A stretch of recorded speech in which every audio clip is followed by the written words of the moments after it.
नमस्कार दोस्तों, भारत जहां आपनी एजुकेशन सिस्टम से दुनिया भर में आपनी लोहा मानवाई है, तो पाकिस्तान अपनी बर्बादी और भारत की तेजी से बढ़ती ताकत से परेशान। तो दूसरे तरफ कुछ पाकिस्तानी इंडिया के पीएम नरेंद्र मोदी और इंडिया की एजुकेशन सिस्टम वर्ल्ड का बेस्ट बोल रहा है। दोस्तों, सुनते हैं आगे की पाकिस्तानी परिचर्चा।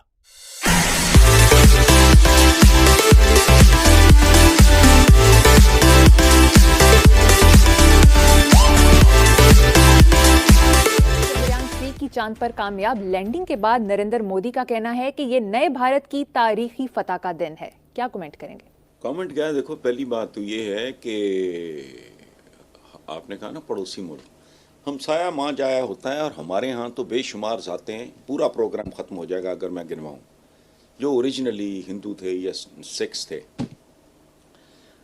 एक पड़ोसी का थे, माँ जाया होता है, पड़ोसी के हुकूक। साहबा कहा करते थे कि हमें तो यहाँ तक गुमान गुजरा कि पड़ोसी का जायदाद में हिस्सा हुजूर ना रख दें। तो बड़ा मुझे खुशी होती है। हमने सदियाँ इकट्ठे गुजारी हैं। ये इंतहा पसंदी, ये बीमार दिमागों का नहीं। आई एम वेरी हैप्पी, मतलब मैं उनको मुबारकबाद देता हूँ। अच्छा, बाकी रह गए हम, जो कि जिंदा कौम है। अच्छा, तो जो हम हैं, हम तो कब से चांद पे रिहाइश पजीर हैं। ये तो चांद पे पहुंचे हैं। एक तो वो बिल्कुल, मुझे कुछ लोगों ने बताया है कि सोशल मीडिया पे कुछ चल रहा है, मैं देखता नहीं, मैं उसका हवाला नहीं दे रहा, मैं कुछ और करने लगा हूं। भाई, ये तो अब चांद पे पहुंचे हैं, हम तो कब से चांद पे बाकायदा रिहाइश पजीर हैं। पूछो कैसे? बरसों पहले, अशरों पहले, दहाइयों पहले उस्ताद अमानत अली, वाह वाह वाह, क्या सिंगर थे हमारे। उन्होंने कहा था, चांद मेरी जमीन, फूल मेरा वतन। तो शायर का कहा तो मेरे लिए हर पे आखिर है, क्योंकि ये मुल्क शायर का ख्वाब है। चांद पर पहुंच गया, दुनिया का चौथा देश और पहला देश जो साउथ पोल पर जिसने लैंडिंग की। और बहुत सारे ऐसे देश हैं वो अभी तक इस झगड़े में हैं कि चांद नजर आता है या नहीं आता। जाएंगे शुरू बातचीत का। हम जो आगाज है वो आपसे करते हैं। कैसा रहा दौरा भारत?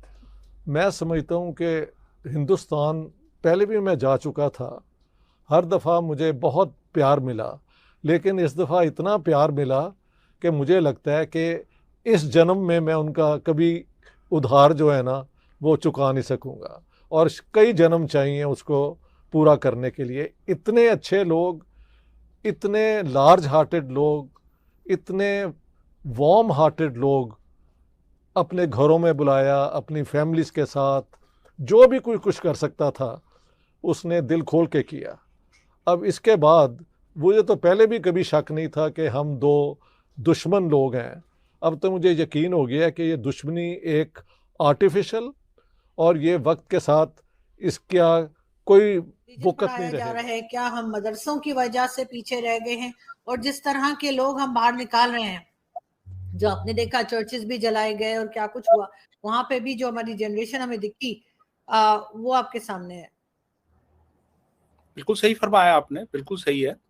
देखिए, पाकिस्तान और इंडिया जब आज़ाद हुए तो इंडियन जो रूलर्स थे उस वक्त, खास तौर पे पंडित नेहरू जो थे, वक्त उन्होंने महसूस कर लिया कि जो फ्यूचर है वो साइंस एंड टेक्नोलॉजी का है, और उन्होंने मैस लेवल पे इस चीज को इनकरेज किया, विलेज लेवल पे भी जाके कि स्कूल्स बनाए जाएं और ज्यादा से ज्यादा बच्चे एनरोल हों उन स्कूलों में। और यानी प्राइमरी एजुकेशन जो थी वो उसको लाजमी करार दिया गया। और फिर उन्होंने इंडियन इंस्टीट्यूट ऑफ टेक्नोलॉजी बनाए इंडिया के बहुत से शहरों में, और वो जो IITs हैं वो उनमें एडमिशन लेना शायद किसी अमेरिकन यूनिवर्सिटी में एडमिशन लेने से ज़्यादा मुश्किल है। इश्यूज जो थे वो और बेसिक जो प्रायोरिटीज़ थी वो दोनों मुल्कों की मुख्तलिफ थी। वहाँ पे शुरू से ही उन्होंने साइंस एंड टेक्नोलॉजी के एजुकेशन पे फोकस किया। हमने अपने ज़ाती मफादात पे फोकस किया और उसका नतीजा फिर ये निकला कि एजुकेशन एक निगलेक्टेड सेक्टर रहा और एक्सपेरिमेंट्स हम करते रहे। और आज हाल ये है कि आज इस वक्त बिल्कुल जो एजुकेशनल सिस्टम है वो तितर बितर हो चुका है। तो जाहिर है वो जो एजुकेशन सिस्टम इंडिया में एस्टैब्लिश किया गया, ये उसी की प्रोडक्ट है कि आज वो चांद पे पहुंच गए हैं। आप देखिए कि मेजॉरिटी जो है उन साइंटिस्ट्स की जिन्होंने इस प्रोजेक्ट पे काम किया है, वो उन्होंने इंडिया ही में तालीम हासिल की। वो कि हार्वर्ड में, प्रिंसटन में, येल में नहीं गए, वो इंडिया ही में तालीम हासिल करी उन्होंने, और फिर वो इस मकाम तक पहुंचे कि वो एक टेक्नोलॉजी डेवलप कर सकें जो चांद तक जा भारत सके। ने अरब ममालिक या ईरान की लॉबिंग तो की है, पाकिस्तान को रोका, लेकिन क्वेश्चन जो है, जो सेंट्रल क्वेश्चन मैं समझता हूं कि जो इम्पोर्टेंट है कि क्या भारत कल को ओआईसी की मेंबरशिप मांग सकता है या डिमांड कर सकता है?